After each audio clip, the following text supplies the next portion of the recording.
Welcome, friends, fans, and fellow adventurers. Your Rolling with Advantage has landed you here at D4&After. I'm your host, Ross Lee, and tonight I am joined by one of our fabulous DMs, Devan, and our recent guest player, Chris, aka Hero, aka Hero. And we are live tonight. Due to some unforeseen technical gremlins, the pre-recording of this episode did not turn out well, but we're here in person for you. So special treat this evening. Thanks for your patience for a little bit of the late start tonight. Fair warning, this episode will contain major spoilers for episode 132, Delightful Demonborn and a Detestable Delivery. There may also be some spoilers for pre-episode 132 story elements that may or may not have influenced decisions, so you have been warned. Spoiler warning. A couple of housekeeping notes. These shows are usually pre-recorded, and they normally air at 9 p.m. Right here on D4RPG on Twitch. If you have any questions, please submit them via the D4 Discord no later than Wednesday at 4 p.m. Eastern Time. And we'll do our best during the course of the evening to get to as many questions as we can. We might not be able to get to everything. If your question wasn't answered, please feel free to go to the Discord and tag the person you want to ask your question to, and maybe they'll be able to answer it as time allows. Again, the show airs every Friday at 9, and the VOD will be available for Patreon members the following week. I think that's all the housekeeping notes, so let's get into it. Thanks you all for joining me live and in person.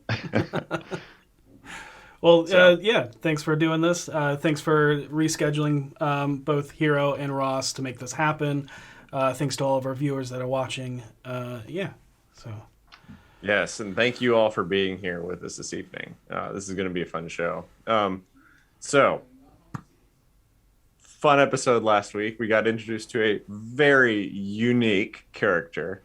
Hero, I would love to just have you tell us a little bit about Clav. And Goblin Katie specifically asked, where did the inspiration for Clav come from?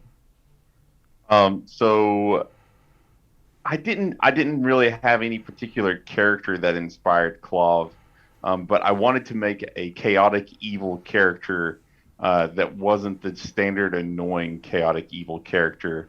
In that, a lot of chaotic evil characters are just chaotic and evil for the sake of hurting people and being so random.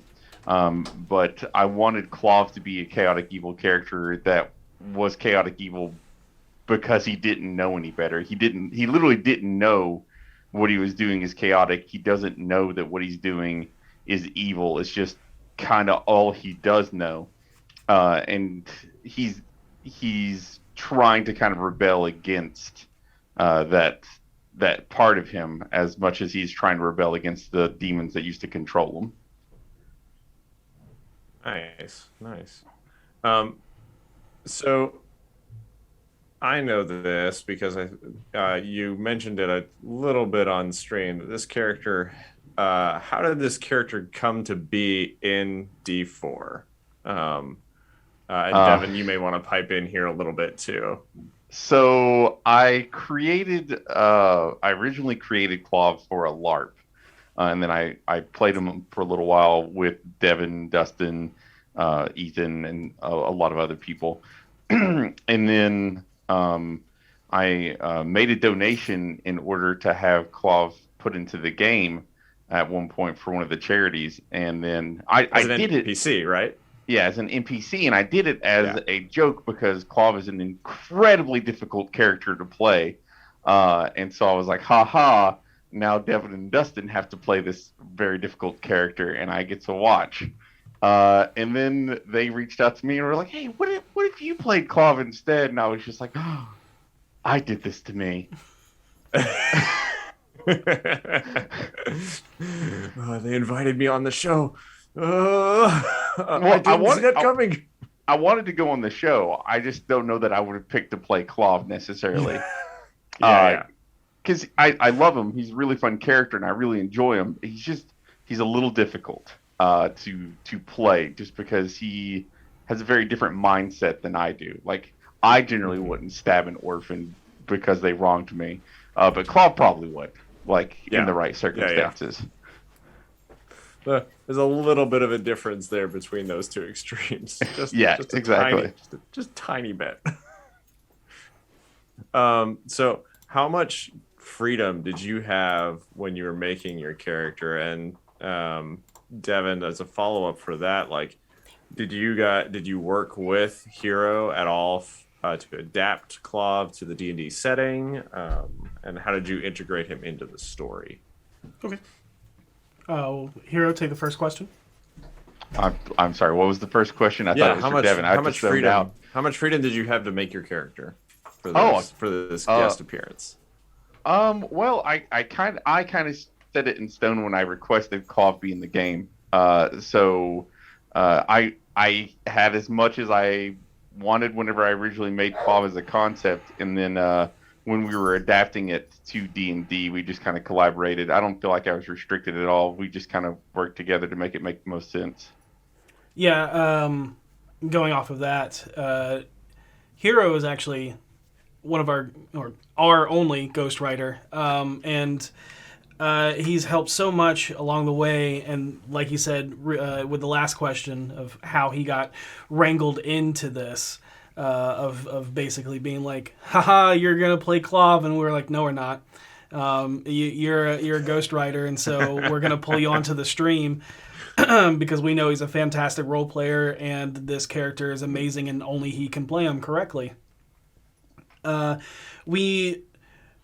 only thing that really changed was kind of the origin of Clav, and that's just because we're canon to Forgotten Realms, and in Forgotten Realms, gnolls are hyenas that feasted on the slaughter of Yinagu, which is the demon lord of slaughter and ruin, the gnoll lord, and so that's kind of where Clav came from. But because of past campaigns, Out of the Abyss, that whole campaign where the demon lords were actually on Toril, and then there's a whole bunch of other things that kind of led to the freedom of a group of gnolls. And that was kind of the backstory that we both agreed upon, because we're not going to be like, this is your story. We're just like, hey, what works? Pitching ideas exactly like you do with all of your players, but more so, especially when you have a ghostwriter. Yeah. So, and those two questions, just so I give credit where credit's due, came from Strike Red Kite on Discord. So thanks, guys.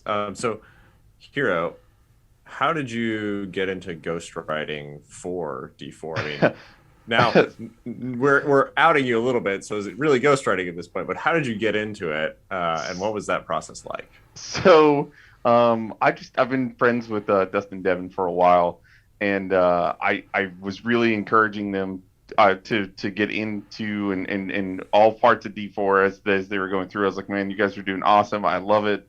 Everything you guys are doing is fantastic. Like I've said before, first and foremost, I'm a fan. And I saw how crazy busy both of them were. Just for everybody that hasn't seen behind the scenes, both of them are just ludicrously busy all the time. And the amount of writing they put into this is obscene. And I was like, if you guys ever need a hand getting stuff written up, I'm happy to help, especially if it's just like modular stuff that's just like off to the side. I mean, I can type that up for you. And they were like, man, we're not going to put that on you. This is already pretty stressful, and we're not going to do that to you. Until some point, it got to a spot where they were just like, we're struggling a little bit here because there's just so much going on. We're like, we'll let them help with this one thing, and then from then on, after I wrote that one thing for them, they've been coming to me for help since, and happy to help out. Yeah, back when we LARPed together, we ran modules together and encounters and stuff like that. So that's where we knew Hero had a great mind that melded with ours in our writing styles. Don't know, LARP is live action role play. And what is a module in a LARP? Is that a module is kind of like a mission, I guess you would say, a quest. And it could be something, a retrieval quest or a long narrative form thing, but a module is typically an encounter where other things besides combat happens. Gotcha. Cool. Thanks for that. Yeah, no problem.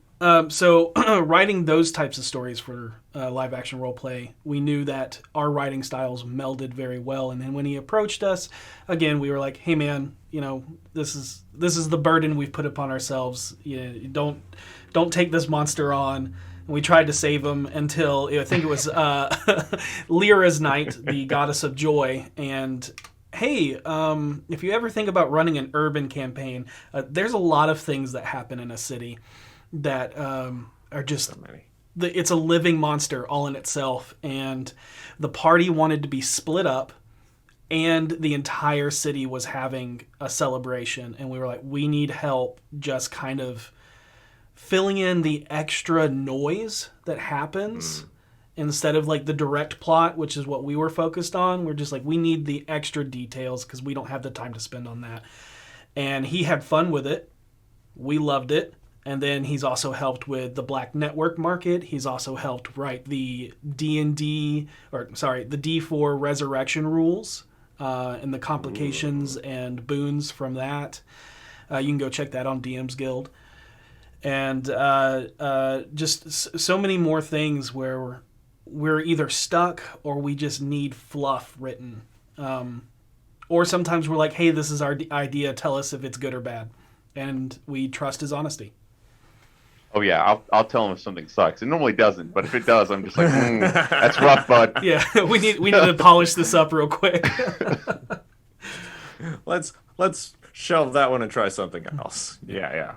Well, that's awesome that you guys have that good of a relationship from a writing standpoint and working together so well for that. I know the show, the storytelling you guys do in general is amazing. So to know that here you've been able to contribute to that is that's awesome to hear. Well, I gotta go ahead and say that as far as like the major writing of the story and stuff, I have literally nothing to do with that. I wouldn't even, I mean, maybe, but I haven't been involved in it, and it's awesome for me because I do like just enjoying the show as the show. So like generally, even whenever I have to get little bits of like spoilers just to like kind of flesh something out, we do so begrudgingly where I'm just like, fine. Yeah. Fan first, like you said. Yeah. But again, most of the time we try and not tell him the story beat, which is what we work on. We're just like, please fluff this out. The only time that we've ever been like, hey, here's a spoiler is kind of like, we're having a real tough time writing this story beat. Can you help us polish it? Because, Yeah. Hey, that's what friends are for. Well, that's awesome. A question kind of related to ghostwriting, a little bit of segue back to your character here from Mama Strange. This one's for Hero. How much did your ghostwriting inform your character, or did it? And I'm going to add that little last section there. Or did it inform your character at all? I would say that it didn't inform it very much. Like I said, I don't know anything that's going on in this story, and they especially kept me in the dark about the episode I was going to be in. Like I was in the house, like hanging out beforehand, and they literally hid the map from me, and I didn't get to see it until the big reveal. So I was just like as caught off guard as everybody else. That was a beautiful map. And but I mean, it informs my role play a little bit more so that I just know them really well. So I want to do things that they can play off of well, or that I think would fit into their style a little better. So that might inform my role play a little bit, but it's not as much ghostwriting as it is just knowing their style. Yeah. Play to the group. Play to your strengths. Play to the playing strengths. So yeah, that makes sense. Cool. That's awesome. Speaking of playing to the group, I was thinking a lot about like the group dynamic with Clav, and the fact that Voss and I forgot her name. Or Kira, even though she's one of my favorite characters. Sorry about that.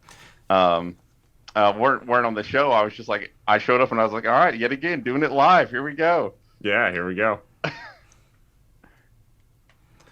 But yeah, So- I know Clav and Hero was really interested in role playing with both of them, and if timelines would have gone differently and if player choices would have gone differently, they could have ended up near the Glade of Life, which is where the waterfall of the Sisters Waterfall and the Eldathan Gate is. They could have hit there before the mining trip, but the mining trip was a little bit more important.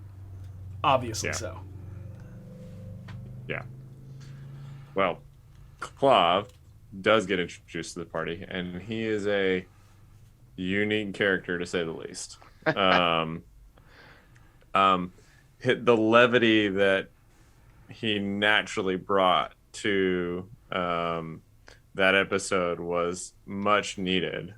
Strike Red Kite did have one other question for both of you guys, though, and did you guys see any challenges with an episode right off the heels of such a major emotional story beat like the last two, or Kira leaving and then Voss leaving? Did you discuss, if anything, ahead of time on how to handle that, how to approach that? What was your take coming into that? Hero, I'll let you go. Either of you. Okay, sure. So we talked about it briefly, and I actually had a lot of concerns because I genuinely was just like, hey, Logan poured his heart and soul into this. I'm literally coming right after Voss left. I do not want to steal any of the depth or importance of that by having Clav, who is a force to be reckoned with in the Department of Chaos and a lot of times levity as well. And Devan was straight up just like, we've had 2 episodes of very serious role play and kind of that mood.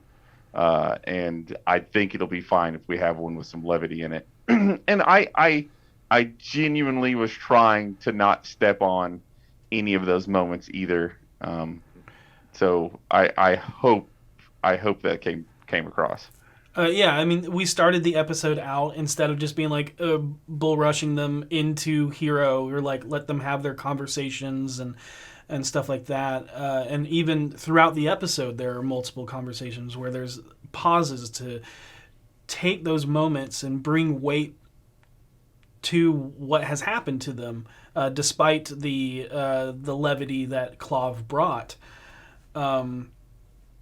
We did have the conversation, and there was actually one point where Hero was being very kind and respectful as a player to not step on other people's moments, and I wrote him a note in secret and passed it along the table.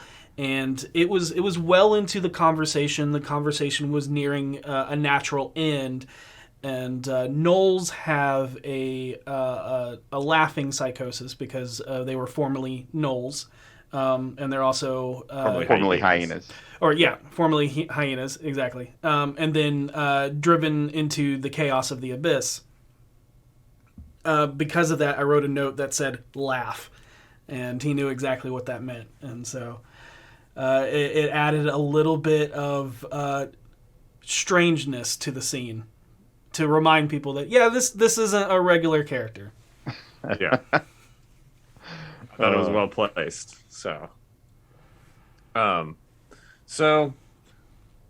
Clav has some unique skill sets. One of them is he is a very prolific supplier of recreational substances, shall we say? Recreational alchemy. Recreational alchemy.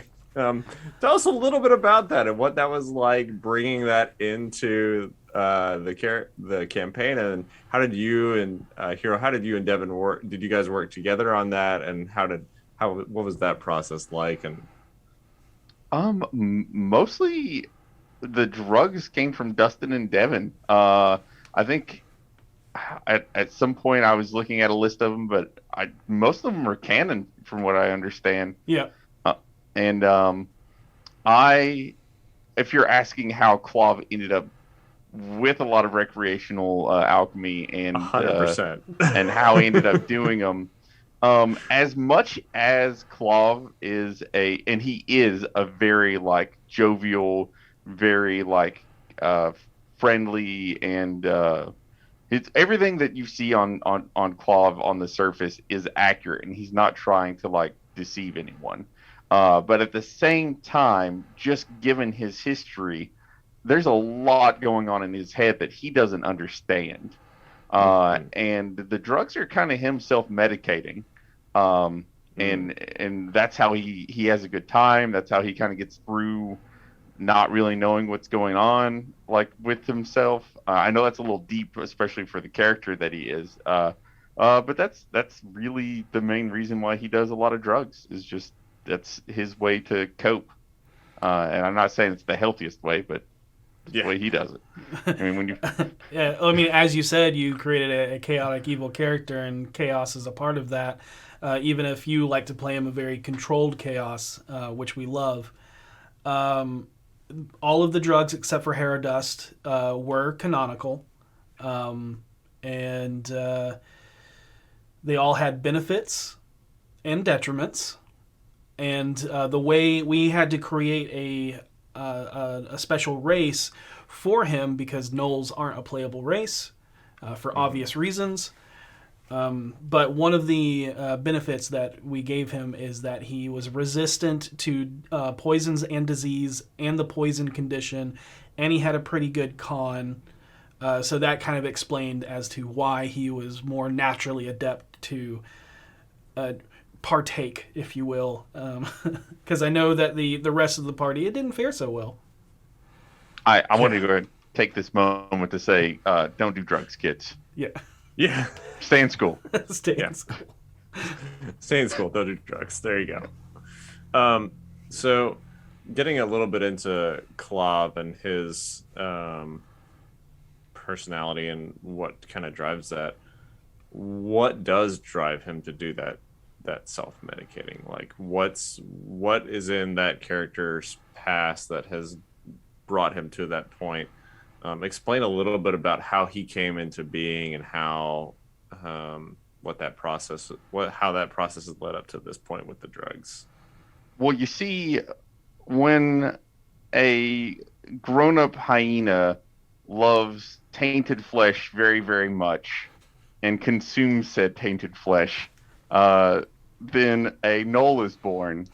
And then Clav, being a gnoll, spent many years of wonderful time ravaging the Underdark and other places that he can't remember because he was just a rage-filled murder machine. And at some point, he was able to like think and became sentient. And it was all kind of fuzzy after that. But there was a handful of other gnolls that also gained sentience around the same time. And they were just trying to survive, doing little adventures here and there whenever they came across some vampires, as were alluded to in the story that was told on this last Sunday. And they killed everybody but Clav. And Clav's main directive, his main thing that he is always focused on is survival. His version of survival isn't just like run and hide or anything like that. A lot of times, since all he's known his entire life, survival is fighting just in any way he can, doing whatever he can to just not die. That survival instinct obviously is very strong in him. I think we saw that demonstrated a couple times.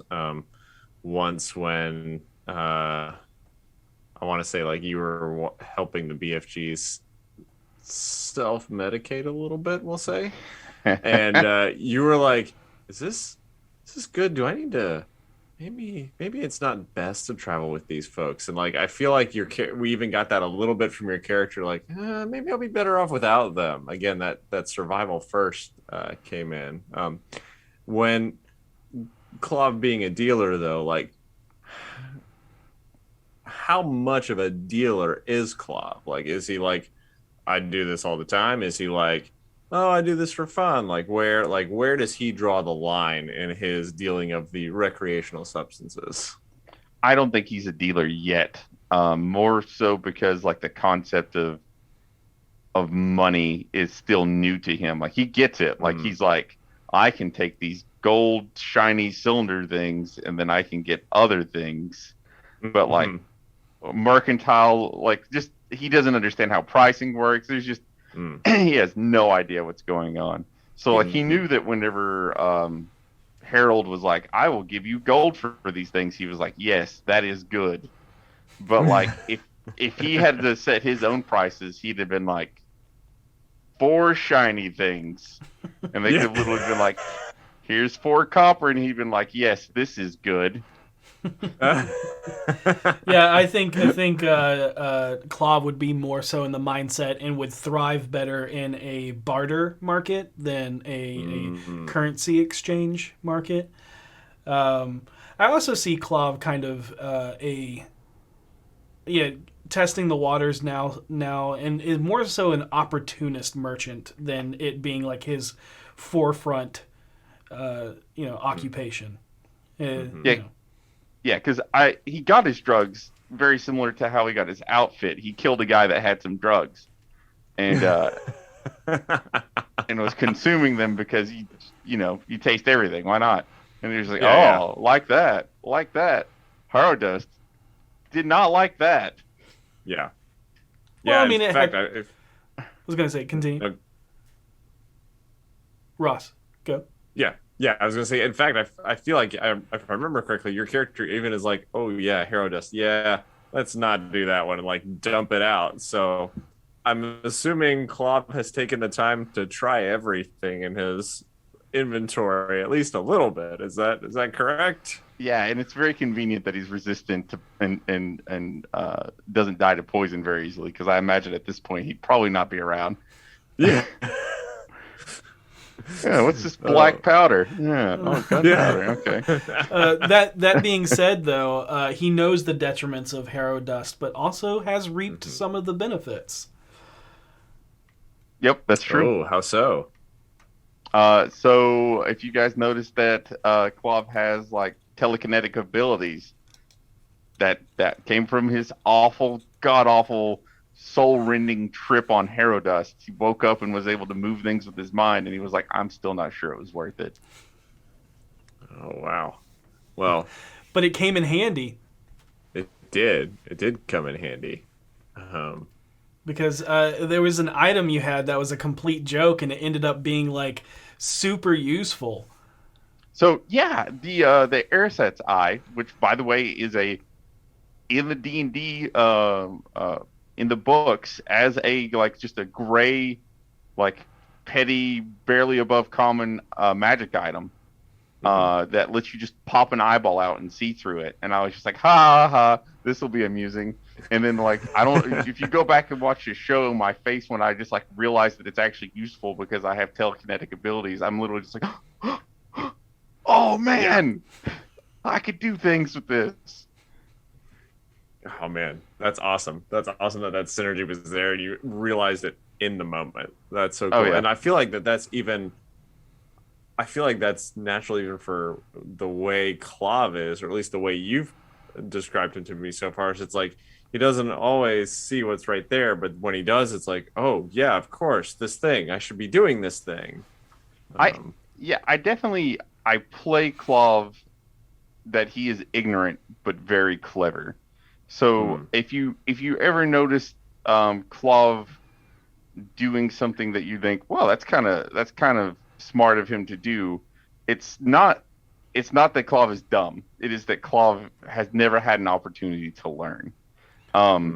So like whenever he's making really good tactical choices or things along that line, or kind of like letting, I don't know how to describe it. There was different times while we were actually recording the show where I was going to do something dumb, and I was just like, no, Clav's not dumb. He's just uneducated. Yeah, it's the difference between intelligence and wisdom. Clav has street smarts. and he has life experience on the bad side of the world. The murdery side, in fact. Yeah, Yeah. quite a bit of it, as we saw near the end. Yeah. Yeah. And that was there are a lot of moments that led up to that too that kind of started to peel back the curtain a little bit. And I think one of the ones for me where I was like, oh, Clav, this isn't disturbing to him, was when they discovered the birthing chamber. And they go down and there's just blood everywhere. And Clav's like, oh, okay. Like, I guess this is normal. And what was that like for Clav in that moment, Hero? To be in that kind of situation. I was thinking about it as it was coming up. I was just like, would Claw be freaked out by this? And I was like, honestly, this is like a Tuesday for him. This is like, this is pretty stock standard. So he was genuinely just like looking at the rest of the party to like try to gauge them. In case people didn't pick up, Claw was very insightful as well. So he was like kind of just like reading the party and like, if everybody else is okay, I'm okay. I mean, I don't know what these people do to like have more people. I mean, you got to think about the way nulls are created. It's a pretty bloody experience in itself. So, it's just another Tuesday. It's just another Tuesday. Blood everywhere. Just another Tuesday. Oh my gosh. I love Clav so much. He adds so much to this. So before that, you had helped with the BFGs self-medicating a little bit. After seeing kind of what happened with them from an alcohol standpoint, and then some of the drugs, is there anything in Clav's mind that gives him like maybe I shouldn't have given that to that person, or yeah, for sure. As soon as he gave them the shots and two of them like out the gate got drunk, he was just like, oh no, this is not a place to be drunk. I have fucked up. And that's when he was straight up just like, I have lowered our survival chances a little bit here, and that was a miscalculation on my part.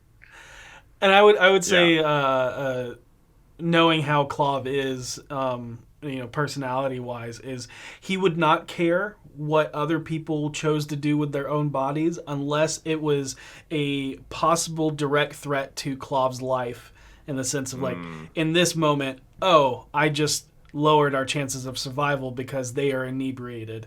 Or, oh no, this person has gone into a rage-filled bender and is now attacking me. Would be probably the only times that Clav feels bad for giving people things. There's two other times that there's two other drugs that he had that he would actually have moral issues with. One, I'm not going to go into the details of, but you end up in a place that Clav would not be okay with, someone sending someone for reasons. And the other one is the Harrow Dust, and it's because there's nothing enjoyable about that. And two, yet again, you can lose your autonomy. And autonomy is something that is very important to Clav. Even if he doesn't like someone, he's still like, you don't want to. I've been there. You don't want to go there. Yeah, and I mean, we even got a little glimpse of that. I feel like when Vinley joined you all telepathically, and then Seisha opened you up to the Stone of Golor, and that for Clav was a triggering moment where he was like, no, we don't want to go here. Yes. And what triggered that for Clav? And because it went to the point where you disconnected yourself from the group telepathically because of that. I was trying to, and Vinley was actually the one that disconnected me. So that was just a situation. I tried to portray it as often as possible where Clav's just uncomfortable with the higher powers in the game. Because as far as he's concerned, and the only higher power he has literally interacted with was an igloo. A not goo. Devan, help me out. Yinagu. Yinagu. An igloo. Though I think an man. igloo demon would be a terrifying thing. So the only higher power he has ever interacted with is Yinagu, and he controlled him completely, and he didn't have any autonomy. So, like, as far as Clav knows, that's just what the higher powers are. And so whenever he felt this whatever and heard that voice, he was immediately just like, I'm fucking out. I'm so out right now. This is the world's most not okay situation. Yeah. And I think and the next day, the consistency there is like going to witness the birth and then seeing that happen. Was that a similar thing for Clav to watch one of his companions die and then give birth to that? Was that was he surprised when that happened? Was that I guess this is just what's going to happen here? Like, where did Clav land there, having seen that? I think that Clav is a very complex individual, and that seeing that sight must have just like tapped into a lot of prior issues, and that's probably what made him pass out. I don't think it had anything to do with him being companion, because really it was more of a client. The character that he ripped out of was named Bearfree, and they had just kind of hired him to make sure that they were able to find their way through the woods, which obviously they found their way just fine. They got where they were trying to go to, so really Clav did a great job. Clav's the best guide. Clav's the best guide, guys. He provides the best substances and he gets you to where you're going. Oh man, that's so good. I mean, yes, because their mission when they hired Clav was to go near the glade and harvest some wood for like premium bows and other wood for weaponry to sell back into the world, because the woodland around this glade specifically makes for very pristine weaponry for magically imbued weapons and stuff like that. So yeah, they got there. You did a good job. Yeah, there you go. Look, I mean, Clav might even get a life-saving bonus. Boom. Not what you hired. There you go. Not what you hired me for, but here I am. Was there anything significant about including that group in the story, Devan? Yes, actually. The group, the Woes, or the Wardens of All Hope, are Hero's Water Davian group, because Hero also runs a Waterdeep game, and those are his group of adventurers. And he thought it would be fun to add them into the story, and we loved it. It also gave an excuse for why Clav would leave at the end of the session, and because if we could have him all the time, it'd be great. We love all of our guest players, but we can't have a player group of like 15 plus, Yeah. Be a long show. Oh man, everybody would get one turn. Yeah. You have 5 minutes to roleplay this. Go. Be quite the commute for every fucking Sunday too, to be honest. Yeah. So you're there, you faint, you see the mother of all monsters. Was that Devan, was that intentional on your and Dustin's part? And then Clav, what was his reaction to that? So Devan, let's start with you.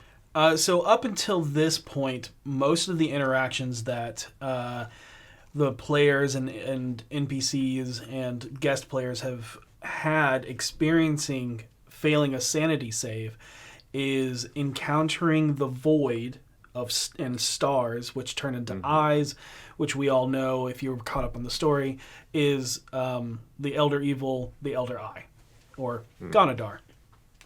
And there is Shothragot, who is the mother of monsters. And also, if you've been keeping up and taking notes, she is the herald and harbinger for said Elder Evil. But there might be extra clues and things that might come up this next episode because they haven't investigated the area to find out what is actually corrupting these waters.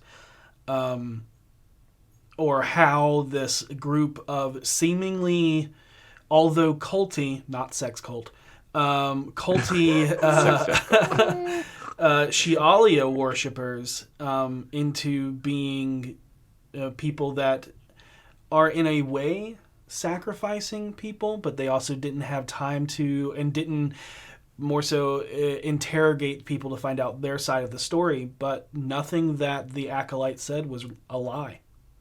But it was the mother of monsters because of reasons they might find out next week. This Sunday. This Sunday. That's exciting. Wait, did I have part of that question? Yeah. How was so the your experience?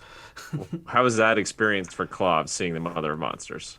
So, I just have to say that Clav is a very tough, very bravish character, and I feel like anybody in their right mind would scream if the mother of monster was filling you up. I feel like that is the only appropriate reaction. And if I ever played a character that didn't scream at that, it would probably be like a Warforged that was just like, go ahead and access and run notokay.exe. Because 404 emotion not found. 404 emotion not found. delete. But yeah, there's only one appropriate way. I mean, unless I guess you're a cleric or a warlock of the monster god, and then I still feel like it'd be really uncomfortable. You'd just be like, okay, thank you, okay, all right. Yeah. Oh no. Tentacly. So you're down. This is happening. You're screaming. Only appropriate response, right? Yeah. Only appropriate response. You come out of it, still screaming, but proceed to wreck house with the folks there. If I remember correctly, you got a kill almost right away in that space. Yep. What was that like? And then Harold grabbing you, taking you, what was that process like? So, just want to give a shout out to the party for doing all of the work. And then just letting me steal all your kills. So, thanks. I guess was not my intention. I literally thought to myself at one point, I was just like, if I passed out the whole fight, and then the party all dies. It was looking bad there for a second. It was looking like a TPK. Ooh. Yeah, I was like, if the party TPKs while I'm passed out, like, what do they got to hold a grudge against me for? I've just been laying here the whole time. Yeah. And and then when I woke up, I was just like, well, I guess I better get into it. And then when the first thing died, I was genuinely just like, yeah, that was badass. And then I was just like, I literally didn't contribute to the fight until now. Oh, well. Yeah, wakes up, gets the swan song on the giant creature that burst out of his friend, and then the super sweet double cleric kill after Harold Dimension doors you up there. Go through that again, because that was just so awesome. So after I killed the big guy, I was sitting there, I was just like, how do I force pull or push one of them off of a cliff? Because that would be awesome. And I was thinking I could chug some chemicals that could give me some transportation bonuses, which would have major side effects. But yellow swag, fucking go for it. Yeah, Or I could like try to swim over there to get close enough to like pull him down. I was really like going through all the different options when Harold was just like, and we talked about it later. He was just like, dude, I just knew that if I put you up there, you were going to do something crazy. I didn't know what it was, but I just knew that if I put you in the position that things were going to get buck wild. So I did it. And as soon as he dimension doored me up there, I was just putting it all together. I was like calculating. I was just like, yeah, I might die, but what's the fun in it if you don't risk it for the biscuit every once in a while? And, yeah, totally. I was gonna say one of the beautiful things is that, as we said, earlier, it was looking like a TPK, but the thing is that like the creatures were big and beefy, and had some scary abilities that could have gone really bad, but thankfully Harold passed his con save.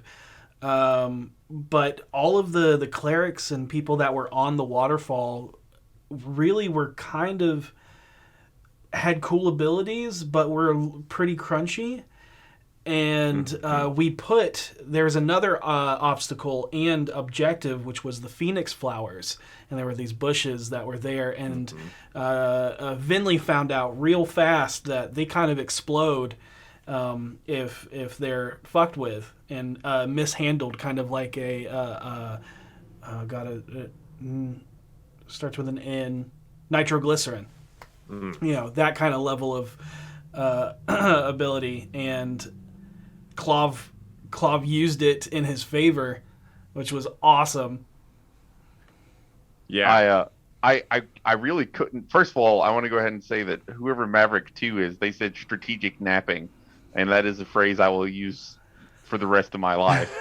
Strategic napping. Anytime anybody rolls initiative, just take your turn to lay down and nap, and then that just means you weren't an aggressive party. That's right. Oh, I love it. Thanks, Maverick. That's awesome. But I was going to say that like I couldn't have done it because I was passed out whenever we discovered that the flowers explode. But right before my turn, Vinley was like, hey, be careful, the flowers explode, as a warning to stay away from them. But I was just like, haha, now Clav knows that those explode, and all the parts are coming together for me to ruin everyone's day. Including Vinley. Including Vinley. My B Vinley. But it was so cool. You grabbing him, pushing him off, riding him down into the bush, exploding. I think, if I remember correctly, you saved on the dex for that fireball, and so because your character was a rogue, you took like 0 damage from that, correct? Yes, and I want to say 2 things about Clav at this point. Clav does have a very big survival streak, which normally would prevent you from doing something as crazy as that. But Clav is also arrogant. And Clav was like, I can do this without getting hurt. No problem. That makes sense. Yeah, absolutely. I love that. And it just so happened that he literally used the man as a fire shield and didn't get hurt. It worked out so beautifully because you took down both of the clerics, so the one you pushed down and the one on that shelf as well. And then, Finley hit 0 exactly. So that was handy. I would love to say that all wasn't calculated, but Clav's a bastard. So good. I was gonna say, so was Clav remorseful at all for doing that to Finley? I mean, he wasn't remorseful at all. He was like, this was the right decision to make. This was the way to end the fight and make sure that I walk away from it. if he would have had a healing potion or something, he would have definitely administered it. But it was at no point where he was just like, oh no, collateral damage, I'm a monster. He came into it knowing he was a monster. Yeah. Yeah. Do you think, and this is probably speculation for the future, do you think it's ever in Clav for him to kind of see what he's done in the past and think like, oh, I really am a monster. I want to change. Or is that like, I don't know, is that beyond where he's at? No, he is a monster. But he doesn't want to be a monster for all the wrong reasons though. He wants to be a better Knoll because he wants to full on rebel from the demons that controlled him. He doesn't want to be like the demons. He wants to like think rebellious teenager. That's why he wants to be good. Not because there's some part of him that's just like all the things I did were wrong and I'm a monster for doing them. I think deep down inside he knows that he's a monster and that might be part of why he does the drugs. But like on the surface layer, the reason he wants to be a better person is because fuck the igloo. Like, Yeah. Oh man, we need a shirt that's like Clob's face with the top hat, and it says "fuck the igloo." Yes, My yes, God. we do. That's so good. It's so good. but on the deeper level, yeah, I think deep down inside he knows that he's a monster, and he probably really it just keeps pushing that down because he doesn't know how to deal with it, and that is definitely the chemical. His leaning on chemicals is probably relevant to that as well. I would say, just knowing Clav as a character, your first and foremost is survival, right? Oh, yeah. Whether that is fight or flight, and typically that ends in fight. But because of that, you're going to latch on to those that seem to have a better survival instincts. And one of the things that was very apparent is anytime Seisha was divvying out knowledge, Clav is kind of new to this world and new to like sentience in the sense of like what is the autonomy, and so he absorbs knowledge like a sponge, and he would just sit there enamored, as you can see multiple times when Seisha was going on lore tirades. However, I would speculate that if Voss was still a part of the group, and there are a lot of, I don't want to say similarities, but there are a lot of aspects of Clav that Voss could use as a tool, and also kind of as a kindred spirit of hating losing one's autonomy and doing what is necessary no matter the costs and all of that. That if Clav got recruited, it probably could lead to a darker path. Oh, for sure. Yeah, that's something that I think I talked to Devan about. Might have been Dustin, might have been both of them. I can't remember exactly, but I was talking to one of the DMs beforehand, and I was like, I've written where Clav came from and who he is now, but I think his interactions with the party will determine who he becomes. So really, if Seisha or I really honestly assumed it would be Seisha, Harold, or Voss, who would be the three main people kind of like tugging him in different directions. I was almost certain if Voss got a hold of him that he was going to become a machine, just a murderous machine. A very well sharpened tool. Yeah. Which he's his mentality is well set up for that, because right now he is kind of just like afloat in the world and without direction now that his chalk is gone, and just kind of doing odd jobs from side to side. So like whatever group picks him up next is going to have a huge influence in the kind of person that Clav ends up being. Do you think the BFGs pushed him a little bit any direction in particular? I don't think they really had the chance. Things were pretty buck wild. Yeah. I, I feel like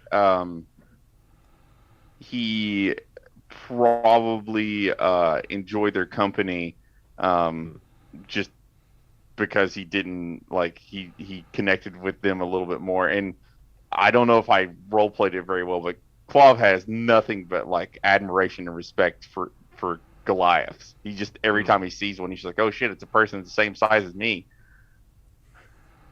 And I love that. typically, Goliaths are all about survival. They're all about Yes. all of the aspects that Clav he himself pushes himself towards as the true aspects of Goliaths, just in general. Yeah. Yeah. But, So he was stoked whenever he came across a group of people that had a Goliath with him. He was just like, "All right, these guys are gonna make it." Yeah. That's awesome. I want to hit on one more thing. This is on the little bit of the lighter side before we go, because we're close to time here. When you first approached the character at the party, you were in disguise. Tell us a little bit about the disguise you chose and why you chose it.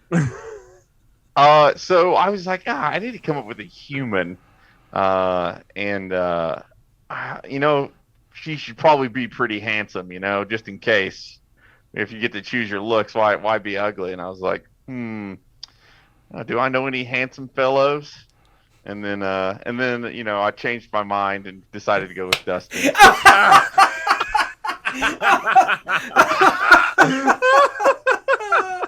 Oh man, that's hilarity. More.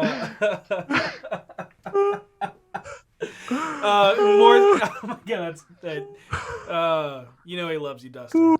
But Absolutely. he, Hero himself is kind of a prankster, and he messaged me and he said, "Hey, I got an idea. Can I look like Dustin?" And I was like, 100% yes. And we worked together for the description. Obviously, Dustin doesn't have massive lightning bolt forearm tattoos, but that was an homage to Dustin's love of the Flash. But yeah, all of the little details and described in like old clothing, but it was definitely a backwards hat, a hoodie, and some cargo shorts, and some chucks. So Yeah. Oh God. That was great. I think the best part was watching the realization on everyone at the table on their face as you slowly describe. I TM love sitting there. Katkin's reaction when I was describing cargo pants, and she was like, "This motherfucker over here wearing cargo shorts. What the? Who let this fool into our table?" the most out of place character, not only just for the table, but also kind of in a meta way immerses you into the scene, because you're like, this dude is 100% lost in these woods. Oh yeah. Just a regular commoner wearing a jacket and some shorts, just like, Yeah. mucking about. Yeah. I do have a question for Hero. What was Clav's feelings when he saw his old kin in Vinley's portable hole? That's a really that's good a one. question, and I actually before the episode I had thought about it a lot, and when he went down there and realized that they were dead, because if they had looked like actual gnolls when he went down there, and they were just standing there still, and Clav had thought that like they were under her control or something, Vinley would have been dead. He would have straight up sneak attacked her in the middle of her ritual, and there would have just been a brawl down there. But as soon as he got down there and realized that they were just corpses, I mean, yeah, they were being weird, but they weren't gnolls. They were just dead gnoll bodies. He was just like, I've seen a million dead gnolls. I don't give a fuck. Gnolls die. That's what they do. And that's when he was literally just like, all right, well, I've already dealt with them dying, and we'll push that cherry to the bottom of the milkshake and move on again. And that's why he was genuinely just like, oh, okay, they're just dead people. Yeah. Well, there you go. Gnolls die. Yeah, Because of the they do. igloo. Because of the igloo. That's because right. of the igloo. Hashtag fuck the igloo. Oh, Oh man, that's a shirt. That's a shirt, guys, right there. Um, Hero, is there anything else that you'd want to add? Devin, anything else that you would want to add about session absolutely. 132? Yeah. Uh, yeah. So this was one of my favorite groups I've ever role played with. It was fantastic. Dustin and Devin are some of the greatest DMs I've ever seen, and I've seen a lot of DMs. I've watched a lot of streams as well as played in a lot of games, and they're fantastic.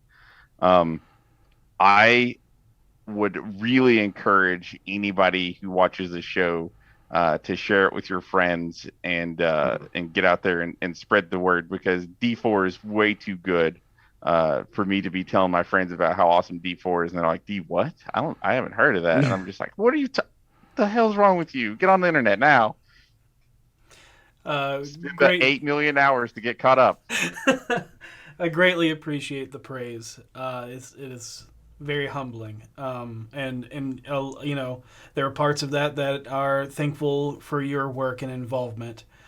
I would love to have you back at the table again. I know the entire table feels the same. So maybe we'll see Clav in the future. But there is one thing that I am required to ask on behalf of Goblin Katie is it was discussed off screen and didn't get time to on screen. Is Clav going to give Seisha some of his lockpicks? We'll talk about that off screen. I have plans for that. Okay. All right. Sounds good. Ooh, You might have just to right. find out what Cryptic happens on answer. Sunday.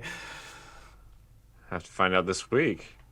Well, Hero, thank you so much for not only joining me tonight, but for coming and playing with us this past Sunday, and for bringing such a wonderful, awesome character to life at the table. And Devin, thank you as always for joining me on the show and for everything you do for D4, all the writing that both of you that all three of you do for this. So Those two, and then I throw a letter in every once in a while. well, hey, I know they appreciate the help, and I think that's it for us tonight. So thanks everyone for joining with us live this evening. Hope you all enjoyed the show. Again, these will be airing on Fridays at 9, so look forward to discussing next week's episode at that time. And until then, Sunday's coming. See you then. Bye, everyone. Bye.